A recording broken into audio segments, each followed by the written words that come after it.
The Barbados Chamber of Commerce and Industry has been keenly watching the local response to the verdict in the trial of former Government Minister Donville Innes. Mr. Innes was last month found guilty with conspiracy to commit money laundering and 2 counts of money laundering in a New York court. He is currently awaiting sentencing. Speaking during the Chamber's luncheon at the Hilton Hotel yesterday, President Tricia Tannis made it clear that as a consequence of that case, Barbados is now battling a stain of corruption given Mr. Innes' profile. She says it is therefore sad that the Integrity in Public Life Bill 2018 and the Prevention of Corruption Bill 2019 have not yet been proclaimed. Ms. Tannis says the legislation would show the local and international community how the island views corruption. Most, if not all, of the commentary around that highly publicized trial has been on the acceptance of the proceeds of corruption. As members of the private sector, it would be remiss of us not to acknowledge the role that the private sector played in that affair.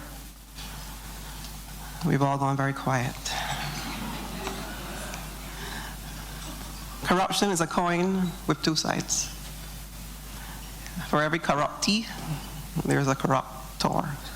I don't know if that's grammatically correct, but for hyperbole, we will create a word called corruptee and corruptor. Corruption must be eliminated on both sides if it's to be eradicated at all.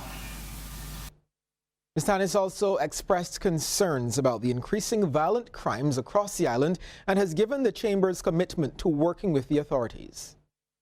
Our macroeconomic gains can easily be eroded if due care is not taken to identify the root cause of this upsurge and the appropriate response mechanisms that are needed to uproot the scourge as our reputation as a safe and peaceful jurisdiction is now under threat by the reckless actions of a few.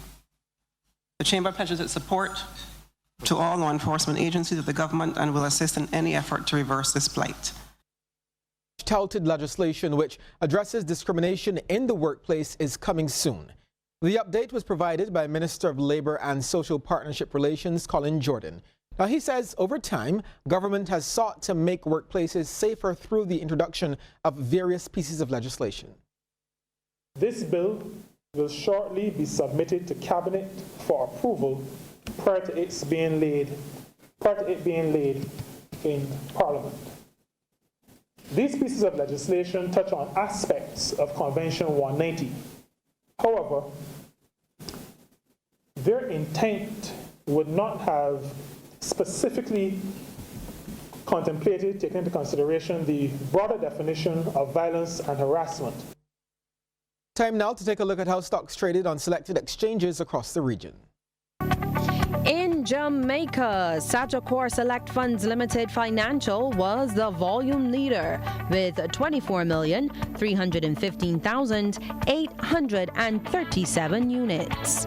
In Trinidad and Tobago, JMMB Group Limited was the volume leader with 365,844 shares changing hands, all for a value of $991,481.37.